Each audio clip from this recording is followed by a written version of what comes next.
बार राजा विक्रमादित्य के दरबार में दो ज्ञानी पहुंचे।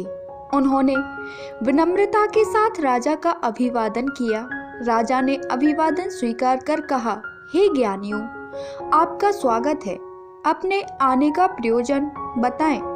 एक व्यक्ति ने कहा, हे विक्रमादित्य, हमें पता चला है कि इस धरती पर आप सबसे अधिक बुद्धिमान हैं और आपके पास हर प्रश्न का उत्तर होता है। हम दोनों मित्र हैं, किंतु एक मत में हम में भिन्नता है। जिज्ञासु राजा ने उनसे पूछा, किस बात पर आप एक मत नहीं है, मुझे बताएं। उस व्यक्ति ने कहा, मुझे लगता है कि भाग्य परिश्रम से ऊपर है, जबकि मेरा मित्र ठीक इसका उल्टा सोचता है। उसकी बात ने राजा को गहरी सोच में डाल दिया। फिर उन्होंने कहा, हे ज्ञानियों, मुझे कुछ समय दें। मैं उत्तर देने से पहले उसे स्वयं अनुभव करना विचारना चाहता हूँ।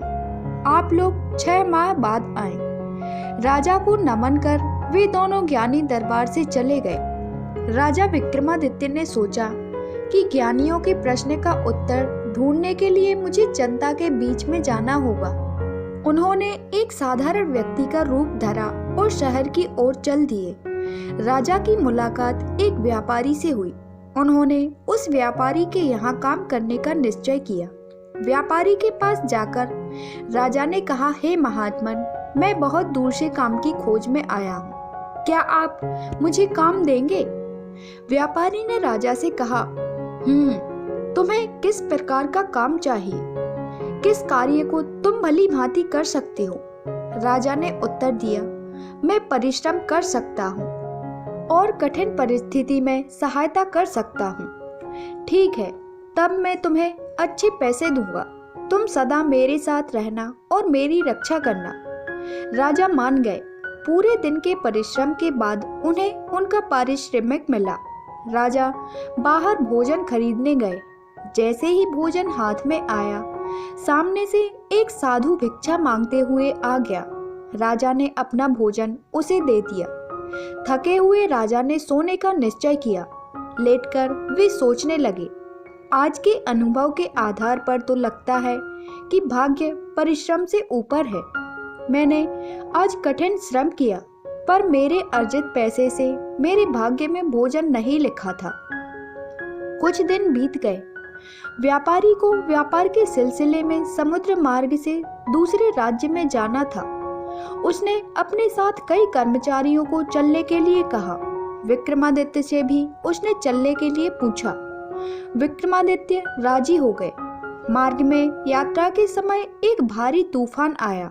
तूफान में जहाज फंस गया। बड़ी कठिनता से नाविकों ने जहाज को एक द्वीप पर लगाया और लंगर डाल दिया। कुछ घंटों के बाद तूफान थम गया। नाविकों ने वहां से आगे बढ़ने का निश्चय किया। लंगर निकालने की सबने बहुत चेष्टा की, पर निकाल न सके। वह बालू में काफी गहरा धंस गया था। अंत में व्यापारी ने विक्रमादित्य से कहा, तुमने कहा था आवश्यकता पड़ने पर तुम हमारी सहायता करोगे। अब तुम्हारी बारी है। क्या तुम नीचे उतरकर लंगर उठा सकते हो? विक्रमादित्य ने तुरंत अपनी सहमति दी और लंगर निकालने के लिए जहाज से नीचे उतर गए।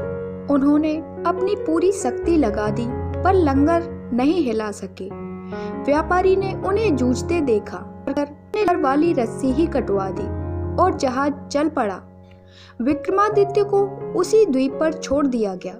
समुद्र में कुछ दूर जाने के बाद ही जहाज एक बड़े से चट्टान से टकराकर टूट गया। सभी यात्री पानी में डूब गए।